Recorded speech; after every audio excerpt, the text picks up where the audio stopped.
Saudara, di kawasan Soimeh, Yordania terdapat sebuah keajaiban alam yang tak hanya dikenal lewat sejarah Islam, tetapi juga menyimpan fenomena unik yang tak ditemukan di tempat lain, yaitu Laut Mati. Sebuah tempat yang berkaitan dengan kisah kaum Nabi Lut. Simak liputan jurnalis Kompas TV, Dwi Nardi, berikut ini.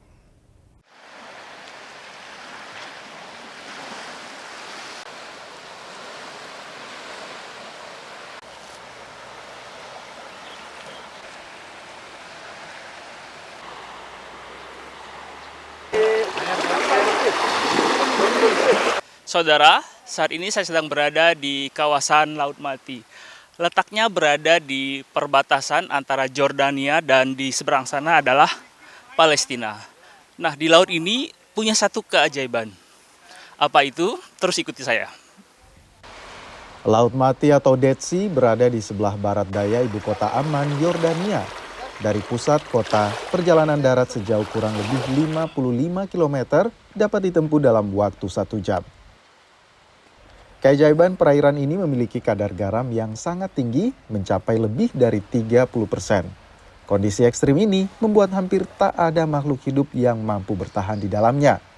Selain itu, kita juga dapat dengan mudah untuk mengapung di atasnya tanpa harus berenang. Ya, di sini kita berada di salah satu situs yang ada di Yordania, yaitu Laut Mati, yang mana di sini terkenal dalam kisah nabinya, bahkan di sini adalah beberapa kaum atau bisa dibilang kaum Nabi Lut. Yang memang di sini kita bisa melihat bagaimana konkretnya Al-Quran dan juga konkretnya kisah-kisah Nabi yang bersejarah.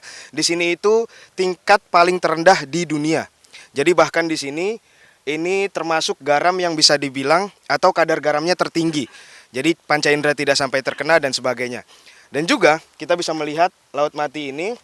Nah, ini ada teman-teman kami yang sudah memakai lumpur Laut Mati. Ini bisa digunakan untuk memanfaatkan untuk kulit-kulit dan juga untuk terutama penyakit kulit yang mereda di sini. Itu langsung bisa dibilang perih, nanti akan sembuh. Selain menjadi destinasi relaksasi, Laut Mati juga menjadi pengingat akan kekuatan alam, kebesaran Tuhan, dan sejarah panjang peradaban manusia di Timur Tengah. Dwi Nardi, Kompas TV, Soimeh, Yordania.